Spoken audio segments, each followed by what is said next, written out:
Imagine giving nearly a decade of your life to someone, only to discover they had been living a double life with someone else the entire time. I just want to share the story of my absurd marriage. It is so outrageous that I still have a hard time believing that this actually happened to me. This post is a bit long, but I already condensed it as much as I could. I could probably write a book on this if I wanted to. Note, this is a 100% true story. It is not fiction and definitely not generated by artificial intelligence. I am happy to provide evidence to the moderators if needed. My ex-wife and I were married for almost 9 years, but we only lived together for about 1.5 years. She did not live with me because she was studying for a PhD and busy looking for employment. In November 2022, she abruptly wanted a divorce and asked for half of my assets and spousal support. In April 2023, I accidentally found a Chick-fil-A cup in my garage with the name of a man I had never heard of. After several months of investigation, I found out that the man is her boyfriend, from when they were in China, and they have been living together whenever my wife was not with me, in multiple cities across the United States. Almost everything this woman ever told me was a lie. In addition, both the woman and the man are incredibly strange and secretive. A lot of what they did is beyond my imagination and comprehension. Who are they? What are they doing in the United States? I got dragged into a legal battle with this person that I hardly knew, and it took a tremendous toll on me mentally, physically, and financially. The two of them and I were born in the same city in China, but I never met them when I was in China. I came to the United States with my parents when I was in grade school, and I have lived in California since. I currently work in the tech industry in Silicon Valley. The woman used to work for a consulting firm in Shanghai. She came to the United States in 2012 to study for a PhD on the East Coast. We met online shortly after she came to the United States, were in a long-distance relationship for more than a year, and got married in January 2014. Up until the end of 2024, she never had a full-time job in the United States. The man and the woman were high school classmates. He used to work for the Chinese Navy and then a tech company in Shanghai. He came to the United States in 2015 to study for a PhD in Virginia. He later worked for a semiconductor company in Silicon Valley. For the remainder of this post, I will refer to the woman as Paris and the man as Sharik. Disclaimer: Paris and Sharik are not their real names. The marriage before we were married. Paris told me multiple times that she planned to drop out of the PhD program after completing the master's requirements, and then move to California in the summer of 2014 and look for a job. Shortly after we were married, Paris told me she was making very good progress in her PhD, and it would be a shame to drop out. She said she wanted to complete the degree, and she could probably finish in less than 4 years. What she said made sense, and I wanted to be a supportive husband, so I agreed. Around the same time, she also told me she found a summer internship at Baidu in Shanghai, so she could not spend the summer of 2014 with me in California. In the summer of 2015, Paris again went to intern at Baidu in Shanghai. After returning, she confirmed that the upcoming school year would be her final year and that she would come to California as soon as she graduated. The summer of 2016 came around, and Paris had not graduated, but she said she was almost done. It is very common for PhDs to take more than 4 years, so I did not suspect anything. She told me she did not lease an apartment for the upcoming school year because she would be graduating soon. Instead, she lived in the living room of a friend's apartment. From that point forward, she always told me she would graduate in a couple of months whenever the topic came up. It is common for PhDs to be delayed, so I still did not suspect anything. During this time, Paris no longer allowed me to visit her on the East Coast because she was living in her friend's living room, so it was inappropriate and inconvenient for me to stay there. She did, however, come to visit me in California several times during this period, but some of those trips were also for her USCIS appointments. In April 2018, Paris finally moved to California. She still had not graduated, but she said her advisor allowed her to work on her dissertation in California. For the remainder of 2018, she went to the East Coast several times to meet with her advisor and was away for 2 to 3 weeks each time. In November 2018, Paris said she would go to the East Coast one last time for her defense. I wanted to attend her defense, but she would not let me because that would put too much pressure on her. After she graduated in December, She went on vacation in Miami with friends. I was pretty upset about this because I had already planned a family vacation during Christmas, which had to be canceled. Paris was busy job searching after returning to California. In May 2019, she said she accepted an offer from a company in San Mateo, but she would not tell me the name of this company. She just said it is a small company that I probably never heard of.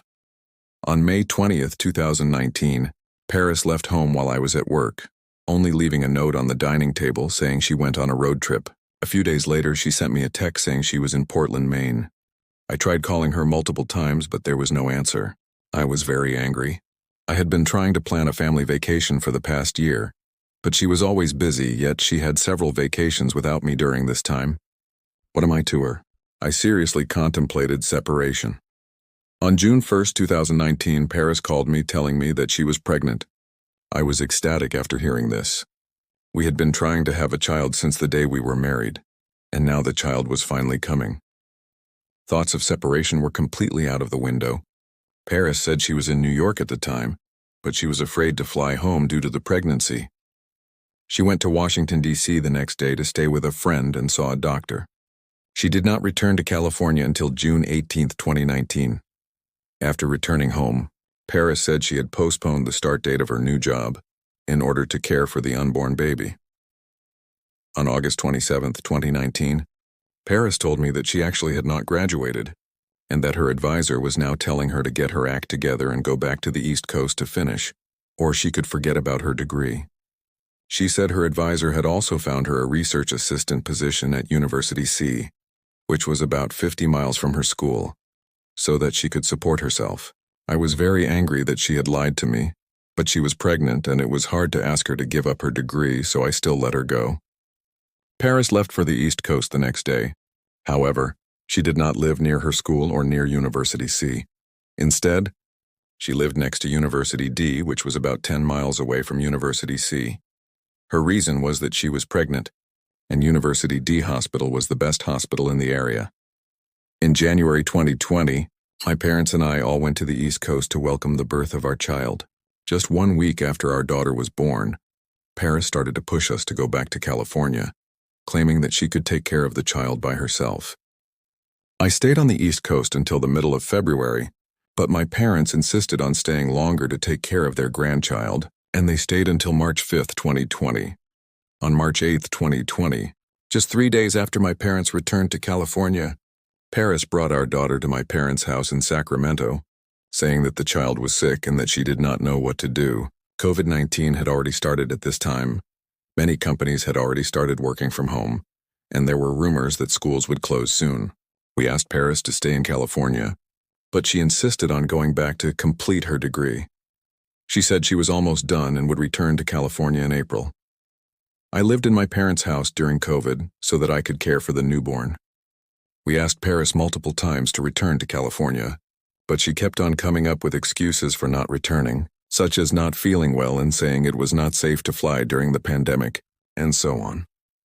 Paris finally returned to California at the end of September, but she would not live with us in Sacramento. Instead, she lived by herself in our Bay Area home. She said she really needed to focus on her job search and that there were too many distractions in Sacramento. She said she would try to spend a few days every week in Sacramento to help take care of our daughter. In reality, she came to Sacramento about once a month and only stayed about 2 days each time. Paris spent the next year job searching, but could not find anything. By the end of 2021, COVID was getting better and there were rumors of returning to office soon. In November, I talked to Paris about moving back to the Bay Area, but she strongly opposed that idea, saying that I would disturb her job-searching efforts. My parents talked to her after hearing this, telling her that a husband and wife should not be living separately for this long, and Paris was visibly upset after that conversation. About a week later, she told me she needed to go to China because her father was ill, and her parents were also trying to sell a house under her name and needed her signature. I felt that the timing of this was a bit odd because at the time, China had a 28-day quarantine policy, and plane tickets were very expensive and hard to get. But it was hard to say no given her reasons. On December 18, 2021, Paris left for China. Starting in January 2022, I would occasionally go work in the office, so I started living in my Bay Area home for a few days every couple of weeks. In February, I started getting a lot of mail from Kaiser Permanente for Paris. I initially thought they were advertisements because we did not even use Kaiser, so I just put them aside. On March 27, 2022, I received a postcard from Kaiser which read something like, "Thank you for visiting us." This looked suspicious, so I opened one of the previous mail pieces and it showed that Paris went to Kaiser Fremont on February 7, 2022. She did not go to China. I was thinking what every man would have thought in that situation. I called Paris and made her come home. She swore she was not having an affair. In fact, she was angry that I would even think she would do something so wrong. She said she stayed in her parents' friend's house because they went to China and needed someone to watch their home. She offered to show me letters from her parents as proof if I did not believe her. I was quite skeptical of what she said, but I had no evidence and she looked so assertive. I then thought of our daughter who was sick at the time. I did not want her to grow up in a broken family, so I chose to believe what Paris said. From there, I continued to split my time between Sacramento and the Bay Area, while Paris continued her job search. In 2022, many tech companies had layoffs and hiring freezes. It was a tough job market, so I did not suspect anything. In July, she got a contractor position through the help of one of my mother's friends. I initially thought the job was 40 hours a week, but a couple of months later I learned that she was only working 10 hours a week. Paris said she was still looking for a full-time job while working part-time. The divorce on November 28, 2022. Paris left home at 9 a.m. to work at a Starbucks and did not come home until around 7:10 p.m. After coming home, she started arguing with me for no reason and then started throwing things. Then she suddenly screamed, "I want a divorce," and left home at around 7:20 p.m. I was completely baffled and had no idea what had just happened. I thought she could not be serious about a divorce. We had not had any disagreements recently. Just a couple of days ago we were celebrating Thanksgiving in Sacramento, and we were planning to take our daughter to Disneyland for her 3rd birthday. Why would she suddenly want a divorce? Around 11:30 p.m. she came back with a rental car and started moving her stuff out. At that point I realized she was serious. She still refused to tell me what happened and she left at around 12:30 a.m. The next evening, Paris came back to get some of her remaining stuff, and we talked for about an hour. She said she wanted a divorce because I did not treat her well. Her examples were that I seldom called her, and that I would not talk to her after coming home from work. Both allegations were completely false. Even if they were true, how come she never said anything before? Then she said she had been planning for this divorce for several years, and had been consulting divorce lawyers since 2019. That sentence really sent chills down my spine. So she had been plotting against me and was just pretending all these years. From there, she gave me her proposal of asset division, essentially wanting half of my belongings, and justified her demands by throwing all kinds of legal jargon at me. She was clearly well prepared. The next few days were the darkest of my life. This was so sudden and so unexpected that it was hard for me to even process what had just happened. I could not eat or sleep or do anything else except think about what had just taken place. She had planned this for years, and she was clearly going after my money. I started looking back at what happened around 2019. In December 2018, she got her green card, and I started my current job around the same time. My 4-year work anniversary is coming up soon. The initial restricted stock units span 4 years, and the stock price went up quite a bit during COVID. This means my income will be having a large peak soon. No wonder she kept asking about my income in the last couple of years. It all started to make sense now. For the next few months, Paris constantly threatened and harassed me over the phone and through text messages, which added even more trauma to the distress I was already suffering. She came up with all kinds of false allegations, such as accusing me of abusing our daughter. She even said that she had already reported me to the police and to Child Protective Services, which I later learned were lies. In fact, a social worker from Child Protective Services told me that I did not need to respond to her messages since we were separated. So I started to ignore her calls and texts, and only then did the amount of harassment start to decrease. At the same time, I started to analyze her behavior and everything she had said. I felt that she was not acting alone, that there was someone behind her driving all of this. But who was this person? By analyzing my electricity bills, I learned that starting around March 2021, Paris had not been living in my Bay Area home whenever I was not there. This explained why she was so opposed to me moving back to the Bay Area at the end of 2021, and why in 2022, she often told me to spend more time with our daughter in Sacramento. Where was she? It was probably the same place she stayed when she said she went to China. By analyzing my phone bills, I also verified that Paris had indeed started contacting her current lawyer in 2019. The paramour, on April 10, 2023, I accidentally found a Chick-fil-A cup while cleaning my garage. The cup had Sharik's name and phone number printed on it. Who was this person? After several months of investigation, I found that Paris had been living with Sharik since 2016. Sharik came to the United States in the summer of 2015 for a PhD program in Virginia, studying GPU architectures, and he just graduated in August 2023. However, he only lived in Virginia until 2019 and has lived in multiple states since. Paris has lived with Sharik for the majority of that time. Paris lived with Sharik in Virginia from March 2016 to April 2018. This was the time when she said she was close to graduation and lived in a friend's living room. The truth is, she was not even going to school during that time. Paris lived with me in California from April 2018 to August 2019, but she was often away to see her advisor or vacationing. I am sure she was with Sharik during all of those times that she was away. Paris lived with Sharik near University D from August 2019 to January 2020. The apartment where my parents and I stayed when we went to the East Coast for our daughter's birth was actually Sharik's apartment in March 2020. After Paris sent our daughter to my parents' house, she went to Longmont, Colorado to live with Sharik. In late 2020 and early 2021, Paris and Sharik lived together in my Bay Area home. In April 2021, Sharik purchased a condo in Fremont. They lived together in Fremont until Sharik sold the condo in November 2022. After the divorce, Paris and Sharik lived in the same apartment complex in South Bay. After that, they lived together in several other addresses in the Bay Area. In Sharik's dissertation, submitted in August of 2023, he thanked his girlfriend Paris for her support and encouragement.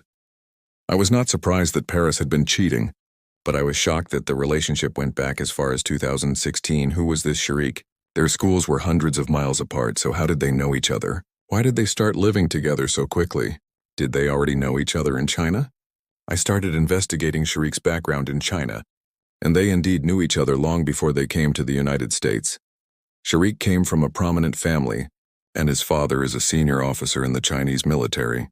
He and Paris were high school classmates in China. He attended one of the best universities in China for his bachelor's degree and majored in electronic information science and technology. Then he went to a naval college for his master's degree and studied mine-detecting sonar. After graduation, he worked in the Chinese Navy for a couple of years, and then he worked for a technology company in Shanghai. So this explained why Paris interned in Shanghai in 2014 and 2015, and why she never went to Shanghai again after Sharik came to the United States. Paris's version of the story. After Paris learned that I had found out about Sharik, she did reduce her demands. I talked to her several times in 2024 to negotiate a settlement, and Sharik obviously came up during the conversations. Her version of the story is as follows. Paris said she had known Sharik since she was 11 years old. Paris admitted that Sharik was her boyfriend when they were in China, but that they broke up in 2010. The reason, she said, was that Paris was planning to come to the United States, but Sharik could not come because he was in the military. Paris admitted that she did not intern for Baidu in 2014 and 2015. Rather, she worked for her previous employer in Shanghai. She claimed that she did not live with Sharik when she was in Shanghai. Paris admitted she had been in contact with Sharik after he came to the United States.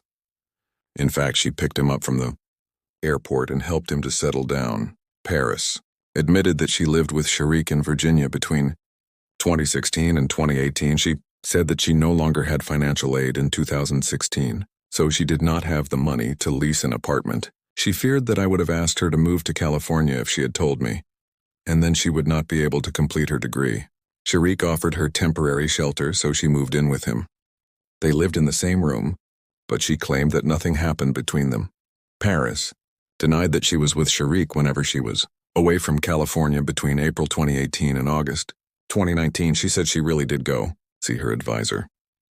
Paris admitted that the apartment she lived in near University D in 2019 was Sharik's apartment.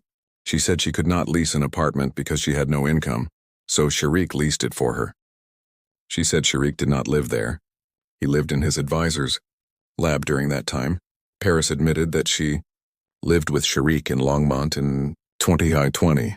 The reason she gave was that she needed to finish her dissertation in 2020. She said that if she had lived in California, then I would have asked her to care for our daughter, and she would not have had time to work on her dissertation.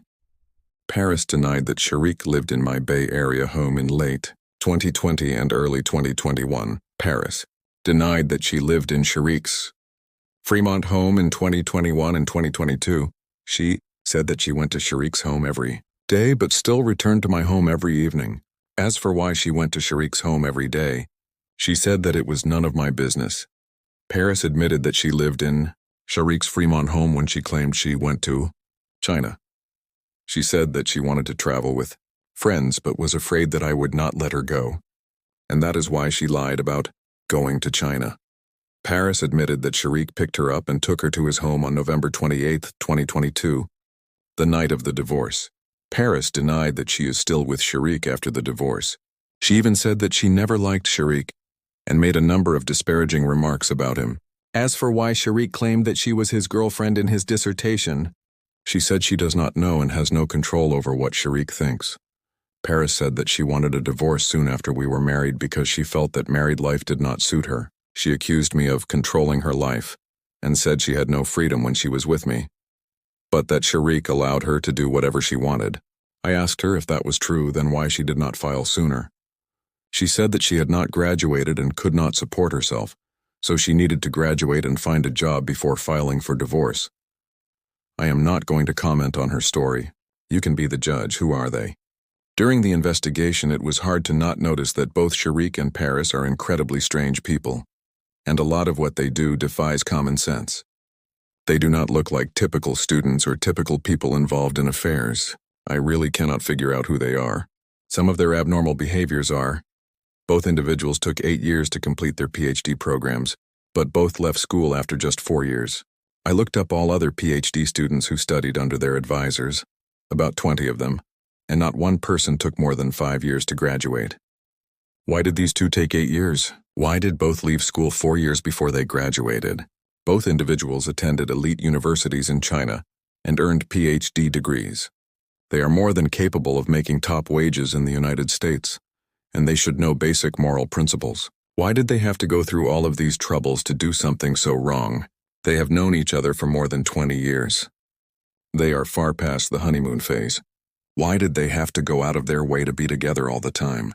This seems far too complicated for just an affair. Sharik seldom went to school when he was in Virginia. None of his colleagues from school knew anything about him. A few did not even know that he existed. What was he doing in Virginia? Did he not talk to his colleagues at all? Sharik moved frequently after leaving school in 2019. Other than the Fremont condo that he owned for 1.5 years, he did not stay longer than half a year at any of his other addresses. Why is he always moving? Sharik is in close contact with several individuals who have special backgrounds, such as those who work in the defense industry. How did he know these people? If Paris planned to be with Sharik all along, then why did she have a child with me? This is just cruel. Also, Sharik does not mind. Paris spent the majority of her pregnancy with Sharik near University D. She did not have a job at the time, but she was out working every day, even on the day of delivery. What were they doing next to University D? Our daughter is now 5 years old, but Paris has never cared for her. She seldom even comes to see her. She abandoned the child when she was less than 2 months old, just so she could be with Sharik in Colorado. What kind of mother can be this uncaring? Paris has a PhD in a STEM field, but she could not find a job in Silicon Valley after multiple years of job searching. The judge has placed a work search order on her, which she just ignores. Why will she not work? Paris is always very busy. Prior to the divorce, she was always in her room working whenever she was home. sometimes at 4 o'clock in the morning. But she never had a full-time job. What was she really doing? Paris called her parents almost every day and often talked for hours. Who talks to their parents that much? Was she really talking to her parents? In 2017 and 2018, Paris went to Stanford University almost every day that she was in California, supposedly to work on her dissertation at the library, and sometimes she would not come home until midnight. Paris did not graduate until October 2020. She could not have been writing her dissertation in 2017 and 2018. What was she really doing at Stanford? Paris said her previous employer in China still reached out to her from time to time for help on projects because they could not find anyone else who could do them. What kind of employer would seek help from an ex-employee who left 10 years ago? What exactly can she do that is so indispensable? In addition, both individuals are extremely secretive, and investigating them was incredibly difficult. Their background reports contain nothing more than their address history. The address history for Paris is not even correct. Her report showed that she's been living with me since 2014. But she did not live with me. Now I know why she has been using my address everywhere after we were married, and why she would not let me mail anything to her. She was trying to hide her whereabouts. Paris also refused to answer the majority of our discovery questions and none of the questions that pertain to Sharik. She was sanctioned by the judge for this, yet she still refused to answer. Why can she not answer those questions? Paris seldom used my home Wi-Fi. She said she preferred using the public network Xfinity Wi-Fi because our home internet was unstable. She also used this as an excuse to often work at libraries and coffee shops. It is true that my home internet was unstable. It disconnected for a few hours almost every day. I had Comcast come over several times and they were not able to find anything wrong. Oddly, I have not had any internet issues after Paris left. Paris unplugged all my electronic devices whenever I was not home. She said it was to prevent a fire. Paris has alerts set up on search engines so that she knows whenever someone searches for her name online. Paris constantly reminded me not to go through her things in her room. Even though I never did, she moved all of her things out on the same night that she wanted the divorce. What exactly was in her room that she did not want me to see? Paris would not tell me where she lives after the divorce. She also warned me multiple times not to investigate her. Exactly what is she afraid of? I am certain that the two of them are doing something very suspicious. This is far too excessive for just an affair. But what exactly are they doing? As I think I am a fairly intelligent person, and I am usually pretty good at spotting scams, I am still surprised that I was fooled for this long. First, I never thought there were people this immoral, especially someone with a PhD degree. I think I was a bit cautious in the first couple of years of this marriage, but I really let my guard down after having a child. I never thought there were people who do not even care about their own children. Second, Paris is exceptionally good at lying. She does not just make up stories when needed, which is how most people lie. Instead, she manipulated me by continuously feeding me misinformation and made me develop a completely false perception of her. The contrast was truly shocking when she revealed her true self after the divorce. Some examples are, Paris would tell me from time to time that some male friends were pursuing her, or that some strangers tried to approach her. She always claimed that she turned all of them down. She also told me stories of her previous relationships, and we would gossip about celebrity relationships and those of her friends. She always spoke with disdain about those who were unfaithful, including her close friends. I always thought that she was someone open, honest, and faithful. Let us just say that what she did was far worse than the behavior of the very people she despised. Paris always said she was just borrowing whenever she asked me for money and that she would pay me back as soon as she got a job. She told me numerous times that she was an independent woman and did not want me to support her. In fact, she even said she was ashamed that she had to rely on me for medical coverage. She often told me that once she got a job, she would pay a portion of our mortgage and family expenses. She said this as recently as 2 weeks before the divorce. I never really expected her to make much of a financial contribution to the family, but I also never thought of her as a greedy person, and certainly did not think she would take advantage of me. I was very wrong. During our marriage, I had to be very careful whenever I spoke to Paris because she would cry with tears whenever I said something that might sound even slightly critical. I had always thought she was thin-skinned and had a strong sense of self-esteem. After I found out about Sharik, I spoke harshly to her in every one of our negotiations. Yet she did not react emotionally at all, and continued to ask for money after I was done. The complete lack of shame was astounding. During our marriage, Paris pretended that she knew very little about the United States, and she often made silly mistakes or forgot things. She would ask childish questions and act innocent. Just 2 days before the divorce, she was begging me to buy her a bubble tea. This made me think she was just a simple and naive woman, and it lowered my guard. But the fact is, she knows more about the United States than I do, and she has an excellent memory. Not to mention that she is extremely calculated and deceptive. Paris was extremely meticulous with her lies. For example, to make me believe she was living with a female friend between 2016 and 2018, she often told me gossip about this roommate of hers, such as where the roommate grew up, which schools she attended, her boyfriend, her appearance, her figure, and the places they would spend time together. I never suspected anything about this roommate after hearing so many details. Little did I know that she was actually living with Sharik in Virginia during that time. I did some research on this roommate, and she does exist, and most of what Paris said about her was true, except that they were not roommates. Most importantly, Paris is extremely strong mentally. When she lies, she always speaks with confidence and does not appear the least bit guilty. Even when her lies were exposed, she still maintained her composure and quickly made up another story to cover up the lie. This was especially obvious during our recent negotiations. I obviously do not believe anything she says now, but I was fooled many times by her confidence and assertiveness during the marriage. Do wonder if Paris's lying skills are natural, abilities or something that she acquired through some form of training. This lawsuit lasted 2.5 years, and it just ended about a month ago. Perhaps I will write another post at some point with more details about the whole process. The end result is that I lost about 1/3 of my wealth. That is just the direct loss. The indirect loss is impossible to estimate. Most importantly, there was the psychological trauma that I had to go through and all the years that I wasted on her. My lawyer said that this is considered a good outcome under the current laws. Perhaps that is true, but how is this good? How can I not feel angry, frustrated, and disheartened? During this marriage, I tried my very best to be a good and supportive husband. To this day, Paris still cannot state exactly how I mistreated her. She, on the other hand, was just exploiting me. Other than giving birth to our daughter, everything else she did was against the concept of a family. I do not believe Paris ever intended to have a family with me. She even stated that she had wanted a divorce since 2016, and she started consulting divorce lawyers in 2019. Shortly after getting her green card, Paris was living with another man for the majority of this marriage and lied to me about virtually everything. The lies I mentioned in this post are just a small fraction of the lies she told. This is a complete violation of the marital commitment.